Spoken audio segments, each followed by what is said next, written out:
सांग माने आज एई तरकारीटा खाई पूरा मजा आसीगला। सତରେ यार पूरा A1 थिला।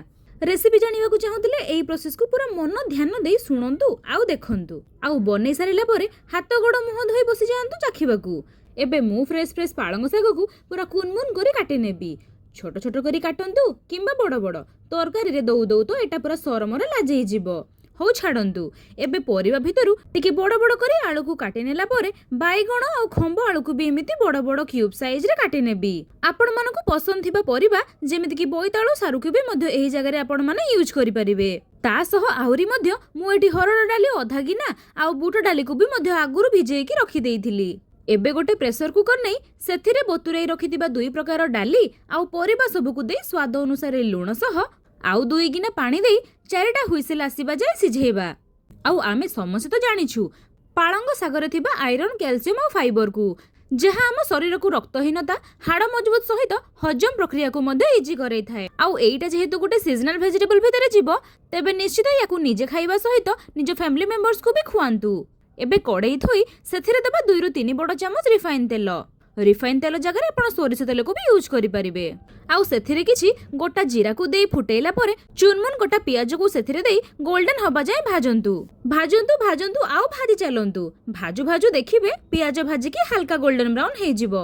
आउ पियाज तार रंग देखै सारला परे आउ डेरी न करे सेथिरे दियंतु 2 रु 3 चामच पाखा पाखी अदा रसुण आउ कंचा लंकार पेस्ट ताकू भी टिके घांटी घुंटी माने कसा कसी सारी गोटे कोटे टमाटो को सेथिरे देई कसिबा।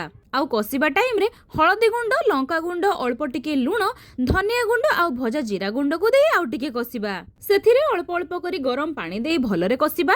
ता भितरे देखि पारुथिबे डाली सब हमर भल्लो से सिझी जाईछि। एबे परिबा सब को सेई कसारे देई भल्लो की आउ किछि टाइम पाई कसिबा। आउ एपटे देखंतु साग को काटिला परे ताकू 4 रु 5 पानी करी भलरे धोई देइछि काहे कि ना सागरे बहुत परिमाण रे माटी बाली थाए।